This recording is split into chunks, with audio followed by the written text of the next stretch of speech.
আসসালামু আলাইকুম। আশা করি আপনারা ভালো আছেন। আলহামদুলিল্লাহ আমিও ভালো আছি। আর আমার পাখিগুলিও আলহামদুলিল্লাহ সুস্থ আছে। তো আজকের ভিডিওটা হচ্ছে আপনারা আপনাদের কোয়েল পাখিকে গোসল করানোর জন্য কী তিস বা তুষ ব্যবহার করতে পারেন সেই বিষয়ে। তো আজকে এইটা নিয়ে আমি আলোচনা করব আর কিছু গুরুত্বপূর্ণ কথা বলবো। প্রথমত আমরা যা দেখে থাকি যে কোয়েল পাখিকে গোসল করানোর জন্য বা কোয়েল পাখির খামারে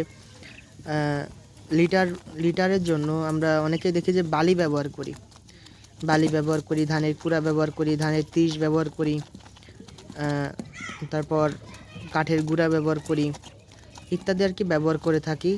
কোয়েল পাখির যদি খামার করি তাহলে লিটারে, আর যদি খাঁচায় পালন করি তাহলে আর কি গোসল করানোর পদ্ধতিতে।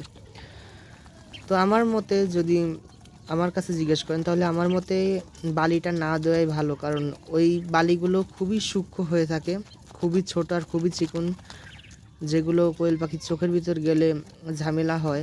আমি দেখছি, আমি পার্সোনালি শিকার, যে বালিকোনা আমার কোয়েল পাখির চোখে গেছিলো, তারপর আমার পাখি আর চাইতেই পারতো না, মানে তাকাতেই পারতো না 2-3 দিন যাবত। প্রত্যেক দিন চোখে পরে ড্রপ দিতে হতো, তারপর যে আল্লাহর রহমতে যে সুস্থ হয়েছে। আর আমি সাধারণত সবসময় ধানের কুড়াটা ব্যবহার করি, ধানের কুড়া আর কাঠের গুঁড়া, এই দুইটা জিনিস সবসময় ব্যবহার করি। কারণ এটার মানে এটার যে সূক্ষ্ম দানাগুলো, এগুলো সূক্ষ্ম নয়, এগুলো একটু মোটা থাকে, যেহেতু যেটা চোখের ভিতর গেলে খুব সহজে আর কি বের করা যায়, বা ওরা নিজেরাই পালক দিয়া, মানে পালকের ভিতর মাথা ঢুকিয়ে ওরা নিজেরাই বের করে ফেলে, তো এতে আর সমস্যা হয় না। আর যদি আপনারা খামার করেন, খামারের ভিতরেও আপনারা কাঠের গুঁড়া বা ধানের কুড়া দিতে পারেন। ধানের কুড়া বলতে যেভাবে ধান মিলে ধান ভাঙ্গাতে গেলে যে কুড়াটা আসে, চালের সাথে যে কুড়াটা বের হয় সেটাই হচ্ছে মূলত ধানের কুড়া, সেটাই হচ্ছে এই ভিতরে দেওয়া আর কি। আর আরেকটা জিনিস আছে, সেটা হচ্ছে আপনার কাঠের গুঁড়া। এই দুইটা জিনিস আপনারা আপনাদের লিটারে বা পাখিরকে গোসল করানোর জন্য এই দুইটা জিনিস ব্যবহার করতে পারেন।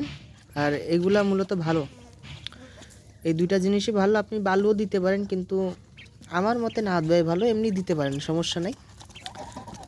আর কেন না দেওয়াই ভালো সেটা আবারও বলতেছি, যে ওই যে ক্ষুদ্র ছোট ছোট কোনাগুলো থাকে, বালু কোনা, ওইগুলো চোখের ভিতর গেলে খুব সমস্যা হয়।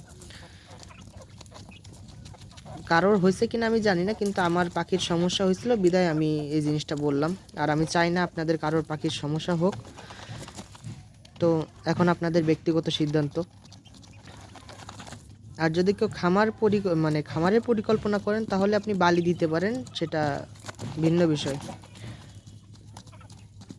বালি না, কাঠের গুঁড়া দিতে পারেন, সেটা দিতে পারেন। আর তার চেয়ে বেশি ভালো হয় যদি আপনারা ধানের কুড়া দেন। আপনাদের আমি একটু ধানের কুড়াটা নিয়ে দেখাই, হাতে দেখি একটু।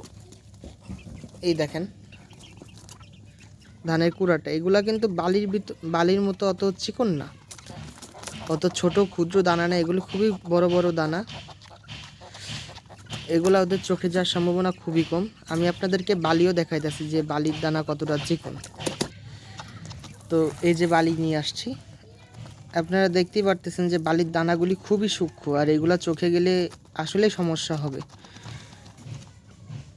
আপনারা নিজেরাই ভিডিওটা পজ করে কম্পেয়ার করে দেখেন এই দুইটার ভিতর যে কোনটা চিকন আর কোনটা একটু মোটা।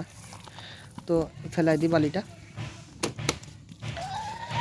আর আরেকটা জিনিস ব্যবহার করতে পারেন, সেটা হচ্ছে আপনার ধানের চিটা, মানে যেই ধানগুলিতে চাল হয় না, শুধু ধানটাই হয়, সেটাকে আর কি ধানের চিটা বলে, ওইগুলা ব্যবহার করতে পারেন, ওইটা দিলেও ভালো হয়।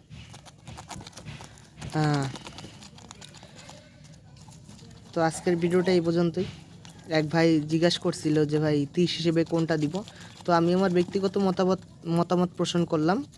এখন আপনারা আপনাদের ইচ্ছা মতো যা ইচ্ছা তাই দিতে পারেন, কিন্তু কোনটা দিলে ভালো হয় সেটা আর কি আমি বলে দিলাম, আর প্র্যাকটিক্যালিও দেখাই দিলাম যে ধানের কুড়া বা আপনার কাঠের গুঁড়া কতটা মোটা হয়, সূক্ষ্ম দানাগুলি কতটা মোটা হয়, আর আপনার বালির কোনাগুলি কতটা, মানে খুবই ক্ষুদ্র ক্ষুদ্র ক্ষুদ্র ক্ষুদ্র কোনা হয় আর কি। তো সবাই ভালো থাকবেন, আমার জন্য দোয়া করবেন। আল্লাহ হাফেজ।